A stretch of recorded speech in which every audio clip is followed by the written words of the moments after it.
buddies, it's your girl AyChristene, and today we are checking out a video. I'm a little concerned. We're gonna see what's gonna be in store. This is Times in My Life I Could Have Died by Ice Cream Sandwich. We all have stories like this, and I'm interested to see what his are going to be. Links down below to become a patron to get the uncut reaction to all the shows and things that we check out. Just like J. Rick Spencer. Just like Angel the Fluffy Dragon. Just like Vex Airs Plays.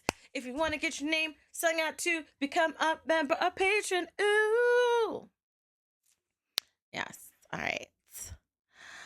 Let's get started. I do not like to die. Not a fan. In fact, I love not dying. As you may be able to tell from my beautiful, youthful, lifelike state. Yes. But that isn't to say that I haven't had my moments of close calls. One time when I was in college, I was trying to plug something into the outlet under my table. I didn't want to fully get out of my chair and get on my hands and use it to plug something in. What so I just tried to reach the outlet and plug it in without looking. I know, you don't need to say anything. But I kept missing the plug that I wasn't looking at. So I used my finger to try to find the outlet and then guide the plug towards the outlet. And I was just thinking that I would take my finger away before I got too close, but... You didn't, did you? You did. I shocked myself with an actual outlet in real life. This is something I did. My goodness. And I'm thankful for that, but I am self-aware enough to say that is not my brightest moment. Right. It's not. I never imagined myself going out that way, I'm going to be honest. I always thought when I died, it would be cool and probably impressive. I don't want to die, period. Like sacrificing myself. I want Jesus to come before that time. This is for you, Earth. Wow. That's what he did for you. Yeah, he blew up the wrong one. But it turns out I'm highly likely to die in a fork-in-outlet-related death, which is kind of disappointing. Backward, look at the sun, pretty in character of me. An outlet? You died from touching an outlet? Yeah. Yes. All right, come on. I guess I'm not really upset that this is the way that I am. I'm just thankful I've walked away from most things unscathed. Or at least moderately scathed. Right. Sometimes things are just an accident, though. Like this one time involving a microwave. Oh. Laser, that makes you This video is sponsored by NordVPN. You're someone that's on the internet. That's adorable.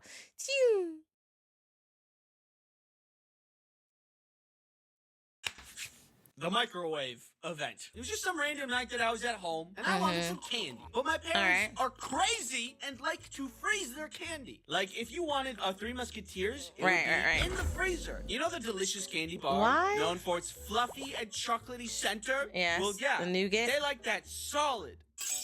And I can't stand frozen candy. So I wanted to melt it. And thankfully, we have technology at our disposal. Oh, what did you do? I intelligently thought to myself, no, because the foil on it. Microwave. This was at the time when I was a lot shorter, so I got a stool to access the microwave easier. I put the candy in the microwave and pressed start. And you stood in front of you, The wrapper was foil. some kind of foil or metallic. So plasma, of all things, started arcing in the microwave. Yeah, oh gosh. I freak out and I lean on the shelving that the microwave was seated on as I use my other arm to turn it off. But the shelving wasn't bolted down or something. So the microwave tilts onto me, which I instinctively catch. And suddenly, I am holding a bomb.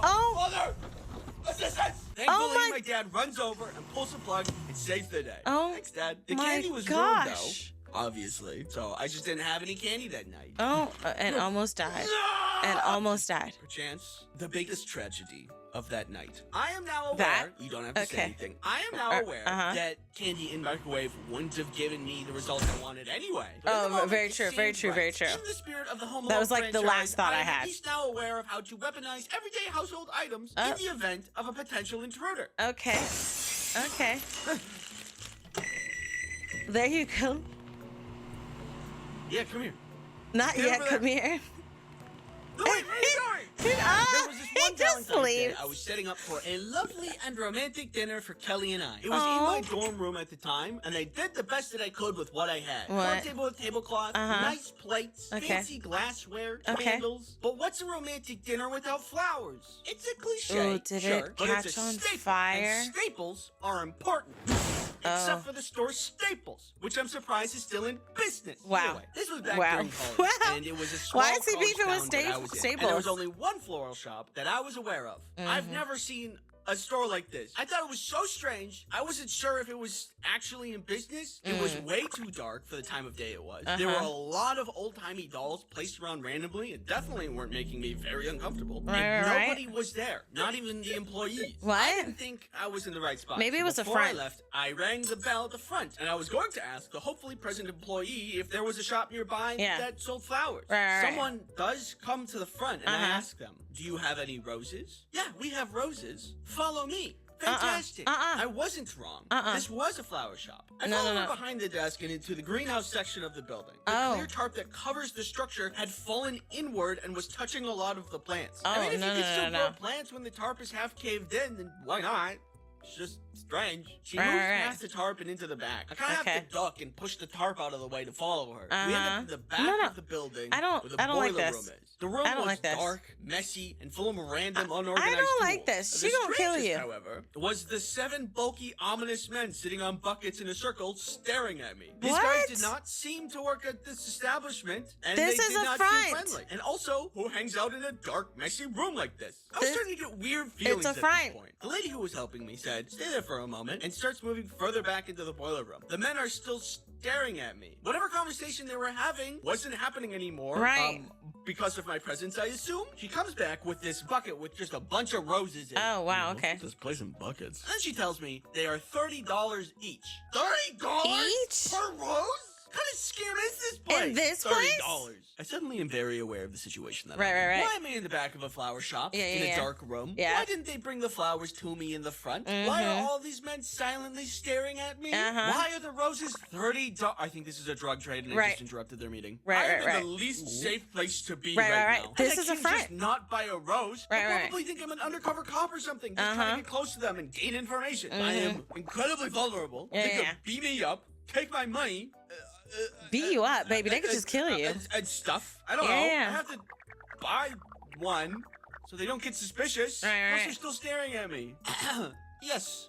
1 rose, please, I said unsuspiciously. I do the transaction, and I get out of there, back outside where it's safe. Finally, I have my rose and all of the pieces for my romantic dinner. But now I also have a lesson learned. Never do business in an establishment where the lights are off, you think it's closed, and the roof is caved in. I wish I was more aware of things, but that's just not who I am. Thanks for watching. No. Stay safe out there. In that situation where, what's up with that man's feet? Oh, that's nasty.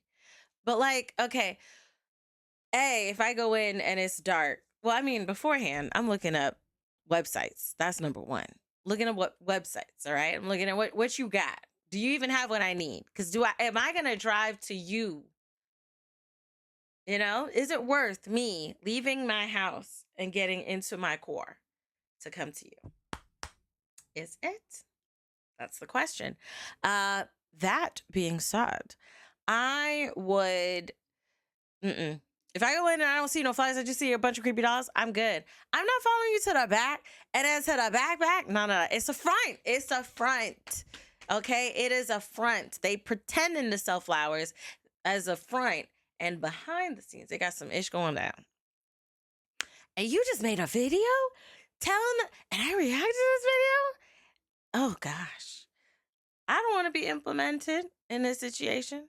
What if one of those bulky men have their kids watching the channel? Now I just got implicated, and I recorded this video. It's going up, okay? Time is money, baby. Time is money. I recorded this. It's going up. But I don't live nowhere where he lives, so, you know, I might be okay. Let me know your thoughts down below in the comment section. If you were going to get a flower and you went into a flower shop and there's a bunch of creepy dolls around, what are you doing? And be honest, you know, are you staying? Are you doing what he's doing? Like, I'll probably just be unaware until it's too late. Or would you be like, oh yeah, I gotta go? You know, what are you doing? Let me know down below in the comment section. Wow. Yeah, they could. He's talking about, they might beat me up and rob me. No, baby, they could just kill you. They don't have to beat you up. They could just skip to the, to the point where they kill you. How do you think they're fertilizing them flowers? decomposition. Let me know your thoughts down below in the comment section. Links down below to become a patron to get the uncut reaction to all of the series that we check out. I love you guys as always, and until next time, buddies. Toodles.